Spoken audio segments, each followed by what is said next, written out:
Market లో invest చేసి మీ డబ్బులు డబుల్ చేసుకోవాలనుకుంటున్నారా? సుందరరామిరెడ్డి గారి సెమినార్ కి అటెండ్ అవ్వండి. Hello dear English lovers, how are you all doing?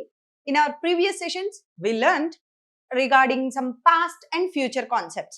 Today, I came up with a new concept. Before starting, I would like to start this session with a beautiful, like a quote kind of thing. When fear knocks, answer with action. భయం మన తలుపు తట్టినప్పుడు, భయం మన మెదడుని, మన మైండ్ని తట్టినప్పుడు మరి దానికి సమాధానం దేంతో చెప్పాలంట? యాక్షన్ రూపంలో అయితే సమాధానం చెప్పాలి. So this is a wonderful quote అండి. నేను మాట్లాడలేను, మాట్లాడుతుంటే భయం, నాకు రాంగ్స్ అవుతున్నాయి అనే ఈ భయం, ఇంగ్లీష్ భయం మనల్ని తట్టినప్పుడు, నాక్ చేసినప్పుడు మరి దానికి ఆన్సర్ దేంతో ఇవ్వాలంట? వీడియోలు చూసి, రాసుకొని కాదు, నోటితో మాట్లాడి, పలికి, డైలాగ్స్ చెప్పి, సెంటెన్సెస్ ఫార్మ్ చేసి యాక్షన్తో సమాధానం చెప్పాలి ఆ భయానికి. So keeping this in mind, let's move forward in the video.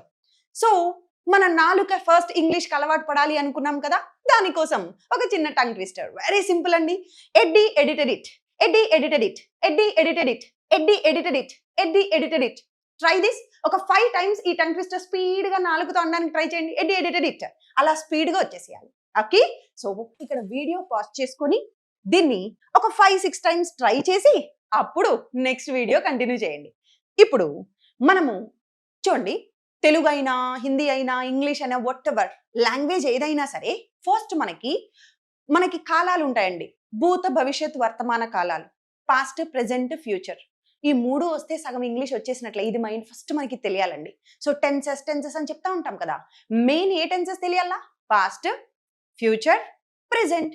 Already previous వీడియోస్లో మీకు నేను పాస్ట్ గురించి చెప్పాను, ఫ్యూచర్ గురించి కూడా నేర్చుకున్నాం. ఈరోజు ఈ వీడియోలో ఆ రిమైనింగ్ థర్డ్ ఉందే, ప్రెజెంట్, ఈ కాన్సెప్ట్ నేర్చుకోబోతున్నాం. అయితే ప్రీవియస్ వీడియోస్ అంత సింపుల్గా ఉండదు, కొంచెం టఫ్ ఉంటుంది. ఇది మనసు పెట్టండి, జాగ్రత్త. సో ప్రెజెంట్ అంటేనే మనకి గుర్తు రావాల్సిన వర్బ్ V1. అసలు ఈ V1 ఎప్పుడెప్పుడు వాడతామో ఫస్ట్ ఈ పాయింట్ తెలియండి, చాలా ఇంపార్టెంట్. V1 అంటారు, ప్రెజెంట్ అంటారు, అంటే మీనింగ్ ఏంటి? ఎప్పుడు వాడాలి V1 ని? ఫస్ట్, ఆల్వేస్, ఆర్, ఎవ్రీడే, ఎల్లప్పుడూ చేసేదానికి, ఎవ్రీ టైం, ఆల్వేస్ చేసే పనులకి ఇంగ్లీష్లో V1 చెప్పాలి. నేను రోజు 6 లేస్తా, నేను ప్రతిరోజు క్లాసులు టీచ్ చేస్తా, నేను ఆన్లైన్ క్లాసెస్ కండక్ట్ చేస్తా. ఇది ఎల్లప్పుడూ జరిగే పని. ఎల్లప్పుడూ జరిగితే ఏ వర్బ్లో చెప్పాలి?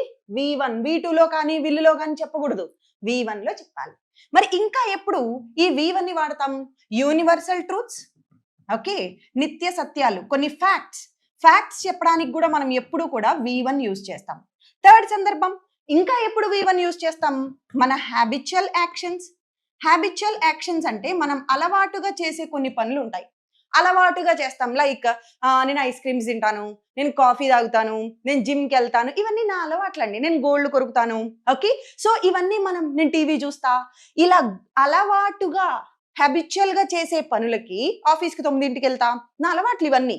సో ఇలా అలవాటుగా చేసే పనులకు కూడా ఇంగ్లీష్లో ఏం చెప్పాలి? V1. అండ్ ఇంపరేటివ్ సెంటెన్సెస్ కూడా V1 తోనే స్టార్ట్ అవుతాయి. ఇంపరేటివ్ సెంటెన్సెస్ అంటే ఏం చెప్పొచ్చు? సి, ఇక్కడికి రండి, కమ్ హియర్, కూర్చోండి, సిట్ డౌన్, నిలబడండి, స్టాండ్ అప్. క్లాస్ రూమ్లో most of the time teachers కానీ, స్టూడెంట్స్ కానీ యూజ్ చేసేవి ఏంటి? Imperative sentences. టీచర్ పిల్లలకి చెప్పాలి, children keep quiet, okay, maintain silence, open the window, close that door.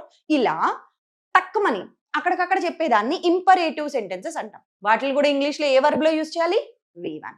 So V1 ఎప్పుడు వాడతాం అర్థమైందా? ఎల్లప్పుడూ చేయాలి, హాబీస్గా అలవాటుగా చేయాలి, తక్కువని ఇంపరేటివ్ సెంటెన్సెస్ చెప్తాం. ఇలాంటప్పుడు మనం V1 యూజ్ చేస్తాం. ఇప్పుడు ఈ V1 ని తీసుకొచ్చి మన ఫార్ములాలో అప్లై చేద్దాం. ఫార్ములా ఏంటి?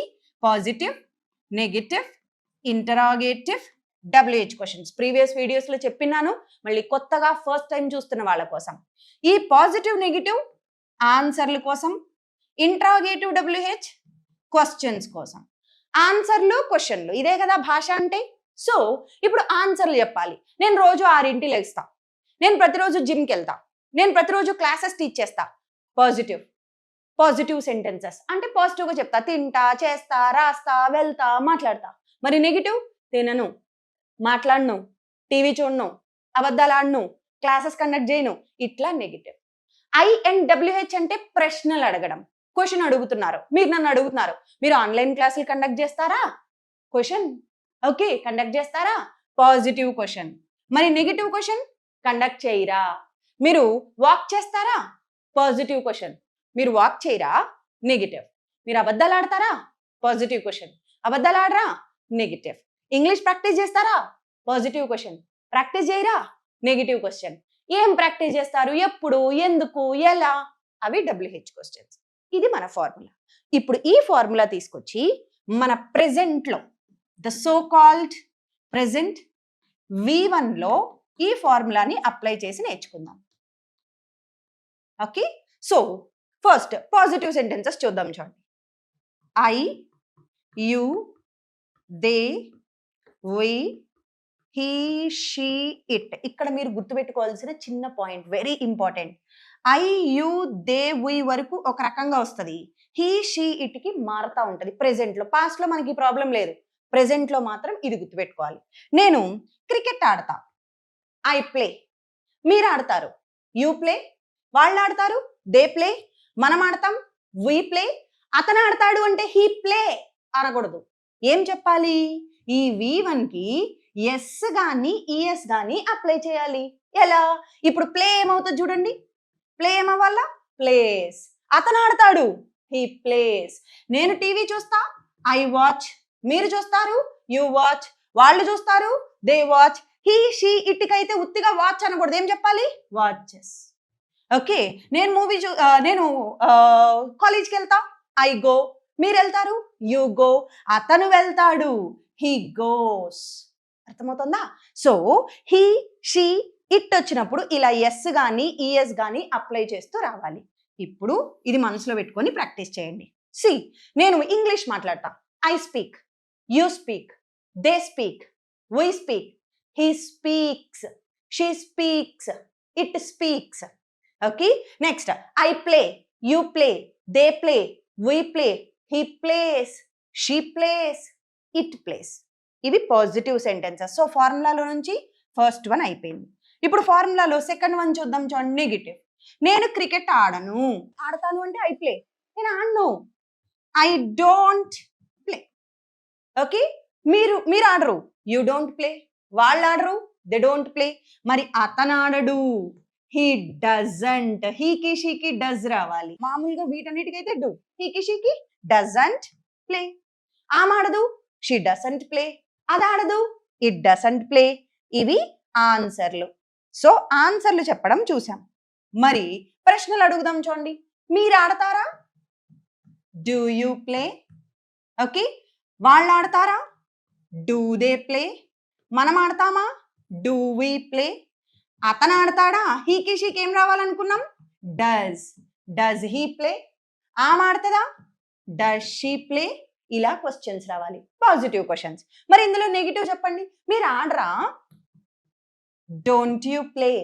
అతను ఆడడా, డజంట్ హీ ప్లే. మరి WH క్వశ్చన్స్, ఏం ఆడతారు, వాట్ డూ యూ ప్లే. ఎక్కడ ఆడతారు, వేర్ డూ యూ ప్లే. ఎప్పుడు ఆడతారు, వెన్ డూ యూ ప్లే. ఎందుకు ఆడతారు, వై డూ యూ ప్లే. ఎలా ఆడతారు, హౌ డూ యూ ప్లే. మరి ఎందుకు ఆడరు, వై డోంట్ యూ ప్లే. అతను ఎందుకు ఆడు, వై డజంట్ హీ ప్లే. ఇది కాన్సెప్ట్ గురించి బ్రీఫ్ గా.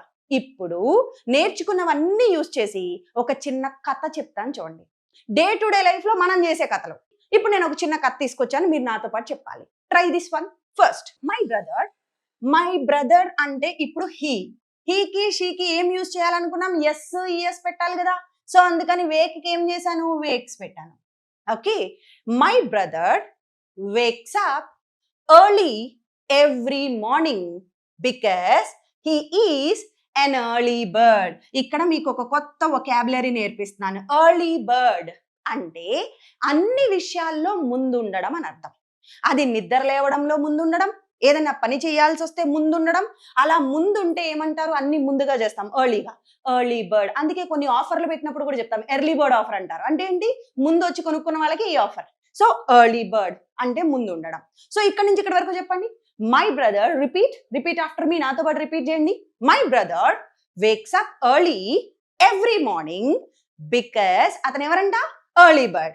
He is an early bird. Okay, ఇప్పుడు దీన్ని ఇంకొంచెం ఇలాబరేట్ చేద్దాం. మరి మా బ్రదర్ ఇట్లా, మరి నా విషయానికి వస్తే నేనైతే బట్ ఐకి నెగిటివ్ ఎలా చెప్పాలి? Don't wake up. But I don't wake up early. కానీ నేను మాత్రం ఎర్లీగా నిద్ర లేవను.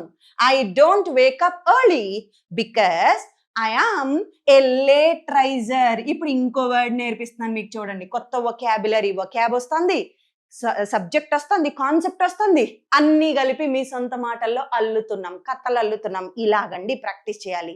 C, because I'm a late riser. ఇప్పుడు ఇక్కడ వరకు నాకు ఒక్కసారి రిపీట్ చేయండి. ఈ వీడియో ఒక 1-2 minutes లెంగ్దీ అవుతుంది, but just stay with me, practice because very important concept. See, ఇప్పుడు ఇక్కడ నుంచి ఇక్కడ వరకు కలిసి ప్రాక్టీస్ చేద్దాం రండి. My brother wakes up early every morning because he is an early bird. But I don't wake up early because I am a late riser. మళ్ళా ఇక్కడ వరకు వచ్చేయాలి ఇప్పుడు అందరికి. ఓకే, ఇక్కడ వరకు come on. My brother wakes up early every morning because he is an early bird. But I don't wake up early because I am a late riser. ఇక్కడ వరకు వచ్చేసిందా? ఇప్పుడు చూడండి నెక్స్ట్ ఏమైందంట, ఇక్కడ నుంచి కథ చూద్దాం. This morning he woke up at 5 o'clock. He woke up, already ఈ రోజు ఉదయం లేచేశాడు, అయిపోయింది. V2 మనం ఫస్ట్ వీడియోలో నేర్చుకున్నాం ఆ కాన్సెప్ట్. దిస్ మార్నింగ్, ఈ రోజు ఉదయం, he woke up at 5 o'clock and వెళ్ళాడు. Went for a walk. మనం చాలా మంది చేసే మిస్టేక్ ఏంటి? వెంట్ టు వాక్ అంటాం. అనకూడదు, went for a walk. Okay, చూడండి. This morning he woke up at 5 o'clock and went for a walk. లెగిసి వాక్ వెళ్ళాడు. After coming back from the walk నుంచి వచ్చిన తర్వాత అంటే ఏమనాలి? After coming back. ఎప్పుడైనా సరే ఆఫ్టర్ వస్తే పక్కన ఇంగ్ ఫామ్ రావాలి, ఇలా గుర్తుపెట్టుకోండి. After coming, after going, after learning, after listening, ఇలా ఉండాలి. After coming back from the walk నుంచి తిరిగి వచ్చిన తర్వాత హీ టీజ్డ్ మీ. టీజ్ అంటే నన్ను ఆట పట్టించాడు. నువ్వు లేట్ బర్డ్, నువ్వు లేట్ రైజరు, లేట్గా లెగుస్తావు, ఇట్లా.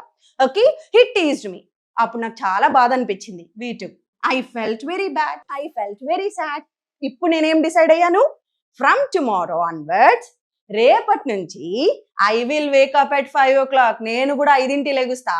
And become an early bird like my brother. రేపటి నుంచి నేను కూడా 5ంటికి లేచి మా బ్రదర్ లాగా ఎర్లీ బర్డ్ లాగా తయారవుతాను.